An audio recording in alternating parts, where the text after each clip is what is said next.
Olá pessoal, tudo bem? Meu nome é Tâmara Cavalcante, eu sou gerente de planejamento orçamentário aqui na Secretaria de Educação. Hoje nós vamos conversar sobre as fontes de financiamento da educação básica. Nas aulas anteriores, você estudou sobre a LOA, né? A questão da fixação da despesa, estimativa de receita para um exercício financeiro. E nesse módulo, nesse tópico, a gente vai ver o regime de colaboração entre os entes federados. A gente vai estudar também sobre a vinculação constitucional para o gasto com despesas educacionais, aquela questão dos 25% dos estados e municípios. A gente vai estudar um pouquinho sobre o salário educação, vai ver como é que se dá as despesas com manutenção e desenvolvimento do ensino e finalizaremos o nosso tópico falando um pouquinho sobre o famoso Fundeb, que é o Fundo de Desenvolvimento da Educação Básica e Valorização dos Profissionais do Magistério, ok? Você deve estar se perguntando por que alguém que trabalha no ambiente da escola deve conhecer sobre financiamento da educação, sobre lei orçamentária anual, receita, despesa, não é? Tudo isso parece muito complexo para quem está no ambiente escolar. Mas você, na construção do seu projeto pedagógico lá na sua escola, você em algum momento vai ter alguma ação que precise de recurso financeiro. Então, qualquer ação que precise de um recurso financeiro, esse recurso vai vir de algum orçamento, seja ele do governo federal, seja ele do governo estadual. Então, conhecer de onde está vindo o recurso que está financiando as ações na escola é muito importante para quem trabalha no ambiente escolar. Seja o recurso em dinheiro que chega na escola, que é a descentralização através do suprimento institucional, através do PDDE, seja através da administração direta, né? A Secretaria de Educação, ela paga a limpeza, a vigilância e a escola só recebe a prestação do serviço ou o material em si, né? A carteira escolar, o equipamento, ok? De qualquer forma, é importante que a gente tenha esse conceito de onde vem o orçamento que financia as despesas da educação. Nós vamos começar o nosso estudo dando uma olhadinha no artigo 211 da Constituição Federal. Ok? Veja só. A União, os Estados, o Distrito Federal e os municípios organizarão em regime de colaboração seus sistemas de ensino. A União organizará o Sistema Federal de Ensino, certo? A rede pública federal e dos territórios, financiará as instituições de ensino públicas federais e exercerá em matéria educacional função redistributiva e supletiva de forma a garantir a equalização de oportunidades educacionais e padrão mínimo de qualidade do ensino mediante assistência técnica e financeira aos estados, ao Distrito Federal e aos municípios. Esse artigo 211 está na sua apostila, eu coloquei lá na íntegra para você dar uma lida com calma nesse artigo 211. Aí ele também fala da atuação prioritária dos municípios. Ele diz que os municípios atuarão prioritariamente no ensino fundamental e na educação infantil, certo? E os estados e o Distrito Federal atuarão prioritariamente no ensino fundamental e médio. E na organização de seus sistemas de ensino, a União, os Estados, o Distrito Federal e os municípios definirão formas de colaboração de modo a assegurar a universalização do ensino obrigatório. Ok? Então vamos lá. O regime de colaboração que a Constituição atribui aos Estados e municípios e à União funciona da seguinte forma. A União vai ser responsável pelo Sistema Federal de Ensino e também vai ser responsável por prestar assistência técnica e financeira aos municípios e aos estados. Os estados vão atuar prioritariamente no ensino médio e no ensino fundamental e os municípios vão atuar prioritariamente no ensino infantil e no ensino fundamental, ok? E vamos estudar agora o artigo 212 da Constituição, que trata a respeito das vinculações constitucionais.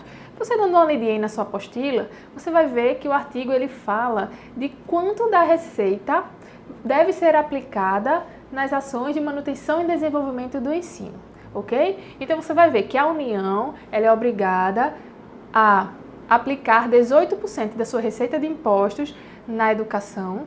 Os estados e municípios estão obrigados em 25% da sua receita de impostos, ok? Então perceba aqui que se trata da receita de impostos, não são a receita de todos os tributos, que a gente sabe que ainda os entes eles arrecadam taxas, contribuições sociais, mas a vinculação constitucional, a obrigatoriedade é em cima dos 25% para estados e municípios de impostos, ok? Agora que a gente já aprendeu sobre a principal fonte de receita para financiamento da educação, nós vamos estudar a principal fonte adicional de receita para a educação. Então, fora os 25% que os estados têm que aplicar na educação, eles também recebem recurso do salário educação, que é uma contribuição social instituída na folha de pagamento das empresas para financiar despesas com educação. Então, como é que funciona o salário educação? Ele é uma contribuição social, certo? Que é 2,5% de uma folha de uma empresa, da folha de pagamento de uma empresa. Em cima daquele valor da folha, calcula-se um imposto de 2,5%, que é recolhido pelo INSS, e essa despesa e essa receita vai financiar despesas com a educação básica, ok? Então, o salário educação, ele é uma fonte adicional de recurso, ele não conta nos 25%. Então, quando o Estado ele vai fazer o seu demonstrativo lá no balanço das despesas com manutenção e desenvolvimento do ensino, ele vai ter lá os gastos dos 25% e vai ter gastos com salário educação, com recursos do salário educação. Vão ter essas duas receitas como no anexo de manutenção e desenvolvimento do ensino, ok? E vamos ver como é distribuído esse recurso do salário educação. A gente já viu que a arrecadação se dá através do INSS, que é 2,5% em cima da folha de pagamento das empresas, e aí o INSS arrecada. E como é que é distribuído esse recurso do salário educação? Certo? O salário educação ele é distribuído da seguinte forma: 1% vai para o INSS a título de taxa administrativa. E da arrecadação líquida, que fica, tirando esse 1% que vai para o INSS, 10% fica com o FNDE para financiar os programas federais, que a gente vai ver no tópico 4, que é os recursos federais para a educação.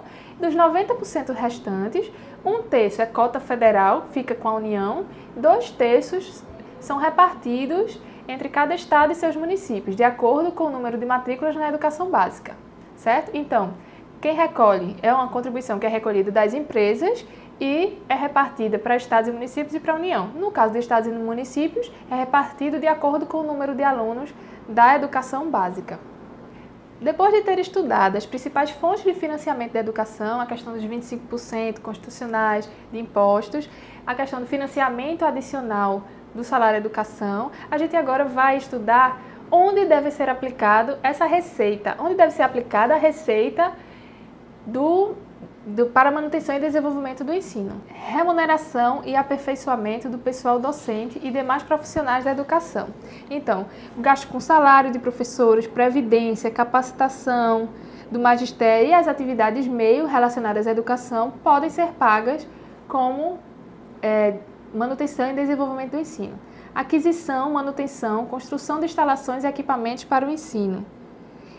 Eu construo um poço numa escola, um muro, uma quadra na escola, ela pode ser considerada como MDE. Uso e manutenção de bens e serviços vinculados ao ensino. Então, pagamento de energia, de água, toda manutenção de um estabelecimento de ensino, seja ele de uma atividade fim, aliás, seja a escola ou uma GRE, o prédio sede, ele pode ser custeado com recursos destinados à manutenção e desenvolvimento do ensino. Levantamentos estatísticos, estudos e pesquisas para aprimorar o ensino. No nosso caso, a gente faz todo ano o SAEP, né? Então, isso pode ser considerado um gasto com ensino. Realização de atividades meias necessárias ao funcionamento do ensino.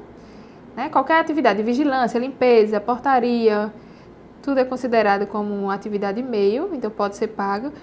Concessão de bolsas de estudo a alunos de escolas públicas e privadas. Nesse caso, é mais para o ensino superior, já que o ensino básico ele é obrigatório, então é mais para concessão de bolsas no ensino superior, certo? Amortização e custeio de empréstimos destinados à manutenção e desenvolvimento do ensino. Então, quando eu adquiri um empréstimo para comprar um prédio de uma escola, a quitação desse empréstimo pode ser considerada como um gasto de manutenção e desenvolvimento do ensino. Da mesma forma, a aquisição de material didático destinado a apoiar o trabalho pedagógico na escola, por exemplo, manutenção do transporte escolar, tanto a compra de um veículo quanto a locação do transporte também é considerada como gasto de manutenção e desenvolvimento do ensino. Então, a gente percebe que esse rol ele não é taxativo, ele dá exemplos de coisas que são consideradas como de manutenção e desenvolvimento do ensino. certo? Então, o importante é que a pessoa que vai efetuar o gasto, ela tenha em mente se aquela atividade ela é voltada para o ensino, ela contribui para o desenvolvimento da educação básica, ela tem tudo a ver com o ensino. Essa é a resposta que o gestor pode fazer. Mas para evitar ainda mais que houvesse desvio da finalidade do recurso que deve ser direcionado para a manutenção e desenvolvimento do ensino, no artigo 71, a LDB também traz as vedações de despesas, as despesas que não podem ser feitas com recursos destinados ao ensino, certo? Então, o artigo 70 da LDB, ele diz o que pode ser financiado com recursos destinados ao MDE. Artigo 71, o que não pode, o que não é considerado uma despesa com manutenção e desenvolvimento do ensino, ok? Vamos a elas. Despesas não consideradas como de manutenção e desenvolvimento do ensino. Pesquisa quando não vinculada às instituições de ensino ou quando efetivada fora dos sistemas de ensino, que não vise principalmente ao aprimoramento de sua qualidade ou expansão. Subvenção às instituições públicas ou privadas de caráter assistencial, desportivo ou cultural. Nesse caso, programas de distribuição de cesta básica, programa de torneio de comunidade, um torneio de clube de diversos municípios. Isso não é educação, isso é esporte. Então, é uma atividade esportiva, mas que não está ligada à educação básica.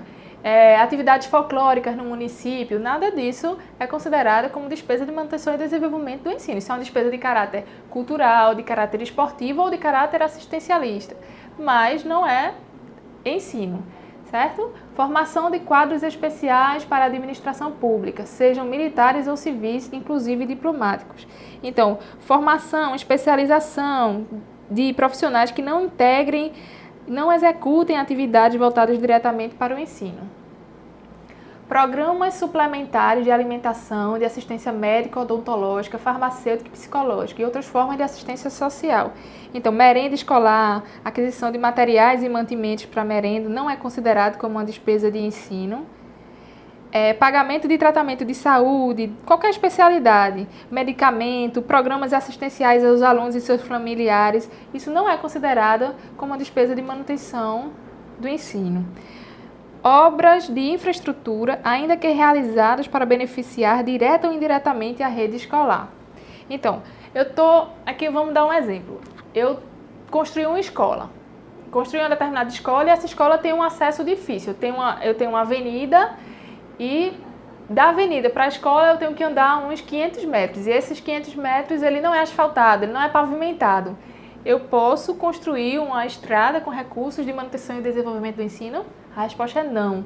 Então, mesmo que é uma obra, ela vai beneficiar a escola, mas se ela não tem a ver com a atividade de ensino, isso é uma obra de infraestrutura que vai beneficiar todos os moradores daquele local, essa obra não é considerada de ensino. Ela deve ser feita, mas pela Secretaria de Obras e não com receita de manutenção e desenvolvimento do ensino, ok? Pessoal docente e demais trabalhadores da educação, quando em desvio de função ou em atividade alheia à manutenção e ao desenvolvimento da educação básica pública. Então, se eu tenho, por exemplo, profissional do magistério, um professor que ele está à disposição em outra secretaria, ele está à disposição na Secretaria de Administração, na Secretaria de Planejamento. Então, mesmo ele sendo profissional do magistério, se ele está à disposição, se ele está fora da atividade escolar, da atividade educacional, ele não pode ser remunerado com a parcela destinada à manutenção e desenvolvimento do ensino, ok? Então, só pode ser remunerado com essa parcela, como a gente viu lá no primeiro tópico das despesas que podem ser feitas pelo MDE, o pessoal da educação, sejam eles do magistério, os professores, coordenadores ou o pessoal da atividade meio, mas que estejam ligados ao ensino, né? A manutenção e desenvolvimento do ensino.